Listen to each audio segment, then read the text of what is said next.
কোচবিহারের মাথাভাঙা মহকুমা, আর এই মহকুমার বুকেই আজও চলছে একটি ঐতিহ্যবাহী হোটেল। ভাবছেন এ কোনো পাঁচতারা হোটেলের গল্প? না, একেবারেই নয়।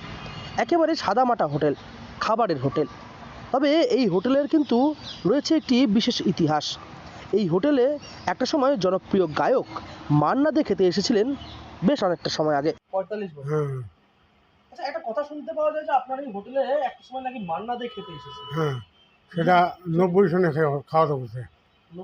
90 সনে। মানে বিষয়টা কি রয়েছে কিছু জানা না।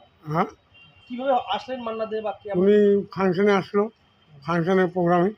তখন ওই খাওয়ার অর্ডার আমাদের দিয়েছিল, তখন আমরা অর্ডার খাওয়াইছি।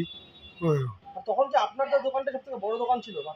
হ্যাঁ, তখন কি আপনার দোকানটা সবচেয়ে বড় দোকান ছিল? হ্যাঁ, সবচেয়ে বড় আমাদেরই। 1990 সাল, সেই সময়ে এই হোটেলের কিন্তু রমরমিয়ে ব্যবসা চলতো। তবে তৎকালীন সময়ে এই হোটেলের কারণেই মাথাভাঙায় জনপ্রিয় গায়ক মান্না দে কিন্তু ভালো করে পেট পুড়ে খাওয়ার সুযোগ পেয়েছিলেন। এই মাথাভাঙা মহকুমা শহরে একটি গানের অনুষ্ঠানে গান করতে এসেছিলেন মান্না দে।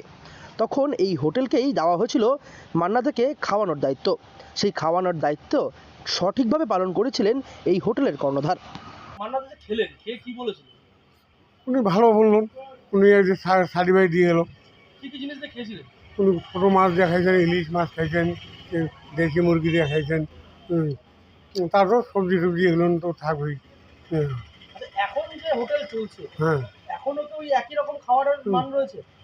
একই রকম করে ওটা তো অর্ডারি জিনিস, কিন্তু একটু বেশি ভালো হবে। আর এখন আগের মতনই আছে, পরিমাণটা কম। উত্তরবঙ্গের মানসাই নদীর বোডলি মাছ, ইলিশ মাছ এবং দেশি মুরগির মাংস দিয়ে সুস্বাদু একটি আহার গ্রহণ করেছিলেন জনপ্রিয় গায়ক মান্না দে। তৎকালীন সময়ে সে স্মৃতি আঁকড়ে আজও এই হোটেল চলছে রমরমিয়ে। তবে বদলায়নি সেই হোটেলের কর্মকাণ্ড। বর্তমান সময়ে আজও এই হোটেলের খাবারের স্বাদের টানে বহু গ্রাহকেরা এই হোটেলে ভিড় জমান। তবে এই হোটেলের গোটা কর্মকাণ্ড কিন্তু এই হোটেলের কর্ণধার একাই নিজে হাতে সামলে চলেছেন। দাম কিরকম রয়েছে এখন জিনিসপত্র? হ্যাঁ, জিনিসপত্রের দাম কিরকম রয়েছে এখন? না, আগের হিসেবে তো এখন দাম বেশি হবেই। আগে তো অনেক জিনিসই দাম কম। মানে এখানে মানসাইয়ের যেটা বরুলি মাছ, হ্যাঁ, ছোটো মাছ পাওয়া যায়? হ্যাঁ, ছোটো মাছ এখন খুব কম করা হয়। বেশিরভাগই বাটা, কাতল, পোনা, তারপরে রুই মাছ, এইগুলো নিয়ে বেশি। এই তাতে মাছ ভাত আমাদের নিচে রাখতে হয় তো। এই যেমন কাতল মাছ ভাত পেট ভর্তি 100 টাকা, একদম পেট ভর্তি। দীর্ঘ সময় বাদেও 5 তারা এবং 3 তারা হোটেলগুলির সঙ্গে সমান পাল্লা দিয়ে জনপ্রিয় এই পুষ্প হোটেল।